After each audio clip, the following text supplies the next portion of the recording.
recently had a huge storm here and it brought down trees just like this one. But it's absolutely fine because we're going to use them all for firewood to heat our home. But we can't start chopping these up until we have somewhere to put all the wood. Now we do have places where we can store stuff that we have chopped up. We have this one, which is in our woodland. We have a few places like this where wood has just been dumped over the years. Lots of spots like this where it has been piled up in the past.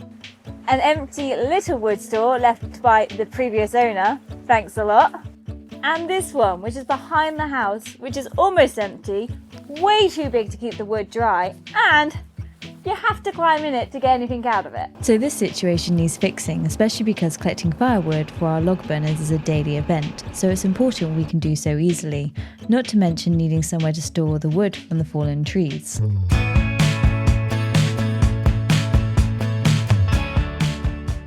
First step was to take the tiny wood store from the front of our house, where it's acting just as a leaf trap, and put it next to the big store at the back of our house.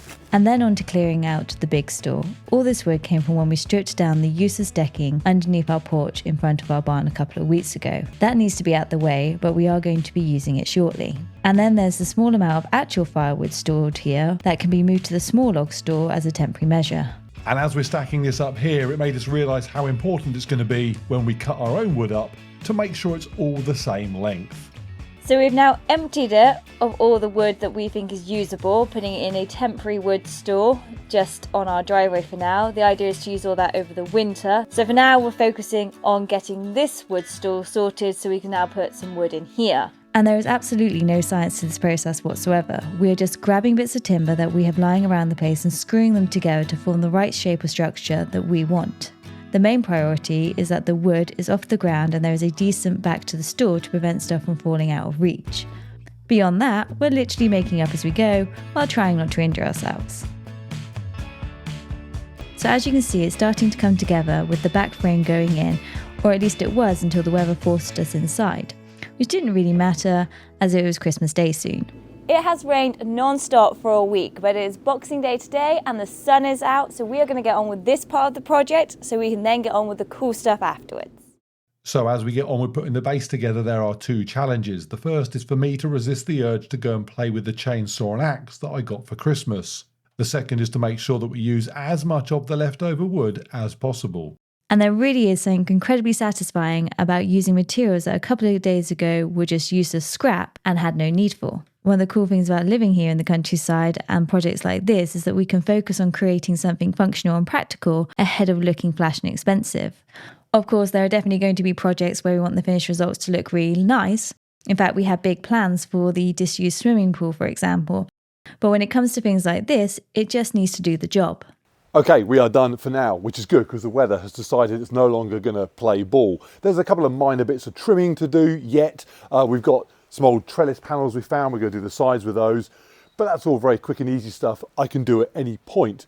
Come the spring, I've got to make some repairs to this retaining wall and blend it all in nicely at the front, and also put some small steps in to make it easier to get up into it. But that's all very much fair weather jobs. No, for now we're done.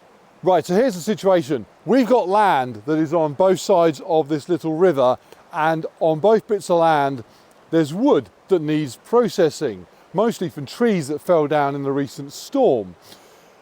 And it needs to go somewhere before it goes to the new log store at the house. It needs to dry out. We're going to build a log store on the other side of the river at some point in the future for the wood over there. Over here, we've already got one. That log store is already up and running and has got wood in it that is bone dry. So the plan is to take all that wood to the new log store at the house, leaving that one empty, and then redesign that because that one's badly put together, and then that one will be empty and can receive the wood that has fallen from the storm on this side of the river. We'll deal with that in the spring. If you're wondering what's wrong with this log store, here's a perfect example. You can't get to the wood. It's all, the wood's behind barricades. So we're gonna have to literally take some planks of wood out to get the wood out of this thing. When we rebuild it in the spring, it'll be far more sensibly put together than it has been. But the good news is that the wood that's in here is absolutely bone dry. So if we can get this over to the house, it would be good to burn this winter.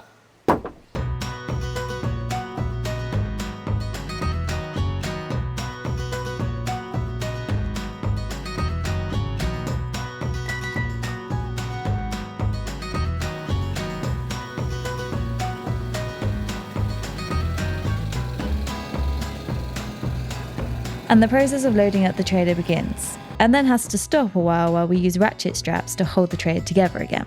It turns out there might have been another reason why the previous owner left this thing lying around. Having said that, our bodge job repair did the trick and we were able to load way more into the trailer than we would have been able to into the wheelbarrow. And no, a brush cutter is not the perfect vehicle for towing stuff, but this thing is not struggling with it at all. It's an Izeki SRA 950 and is an absolute beast. 4-wheel drive, locking rear differential, and you'd have to be a complete muppet to get this stuck anywhere. Obviously its main purpose is for cutting the brush, and there's not much out there on the market that could do a better job than this. We're going to be clearing some pretty big areas with this once the weather improves. So don't forget to hit the like and subscribe to catch stuff like that coming up in the future. Right, we've got the first barrow load in, and we've decided that the nice neat bits are going to get stacked and odd shaped weird bits are going to get burnt immediately. That is one trailer full, so I reckon we can get 1, 2, 3, 4, 5, 6, 7, 8, 9, 9 trailers across the back, and we can get at least 2 if not 3 rows of wood. It's a lot of wood. And back to the woods to collect the second load. I thought I'd ride in the trailer for this trip because absolutely nothing could go wrong with that, right?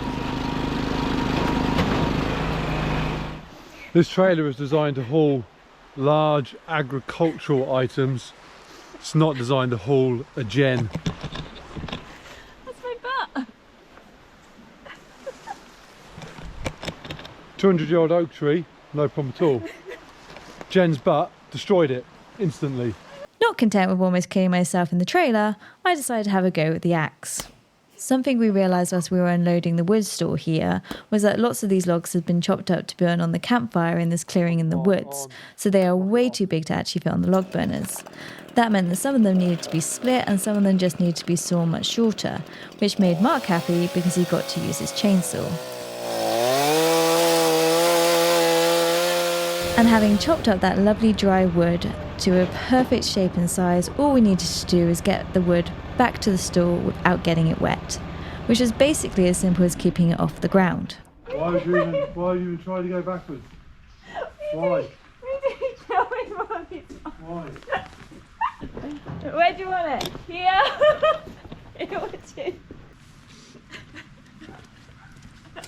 And it was around this point we started thinking, I wonder if anything else could go wrong, which might have been tempting fate.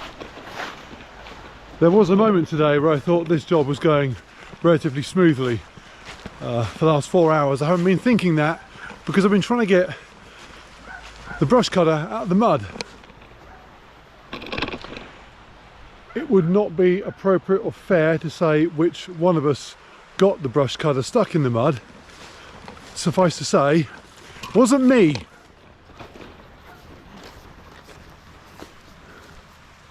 So although the Izeki is designed to go just about anywhere and will crush its way through brush on ridiculously steep terrain, it turns out it's not amphibious. We have a drainage issue in the field that is something we're going to be sorting out in the spring. But right now it means there are pockets of ground where the mud is like liquid. Nothing is getting out of here when stuck in that deep. So Mark went to get his box of manly toys that he was desperate to play with and pulled out his winch. And if there was ever a moment where we were glad that we got an Izeki and not a cheap Chinese brush cutter, it was when we pulled it out of the mud using a 4-ton pulley strapped to the front of the bull bars. Build quality test passed. After yesterday's disaster, today's plan is just to have no disasters and to get this filled up. So with me banned from driving the buggy, we cracked on with moving more and more of the wood to its new home. But with each trip through the field, it was getting increasingly obvious that the chance of getting stuck again was high. And so with the wood store close to halfway filled, we called it a day. It is now too wet to get more wood from the other side of the stream using the buggy to here, and we definitely do not want to get caught in the mud again. There are other routes that we could take, but to be honest, I think we've got enough wood here to last us for a while. The only thing left to do is to get a tarpaulin to put across the front here to keep a little bit more of the weather out, and we are golden. And so after my manly exploits with the chainsaw and winch, I'm now left making curtains. Although I've got to say I did a pretty good job for a non-curtain making expert. And it works as intended. There's loads of airflow, the area itself is nice and dry. All that remains here is to move the rest of the wood across from the field when it dries out a bit, and then get rid of the old small log store that's now emptied and clear away all that scrap wood left over from the old deck. And in the spring, can then rebuild the top of the retaining wall so that it all blends in nicely with the wooden frame. Oh, and a couple of steps so we can climb up into it easier when needed. For now, it has made collecting the wood to burn each day a far nicer experience, and in the spring we can get into the sections of the woods and the fields where trees have come down and can start processing that into wood that can be stored away from the house until it's nice and dry. In a couple of years it will go from being fallen trees that have served their purpose outside to being fuel to keep us warm inside.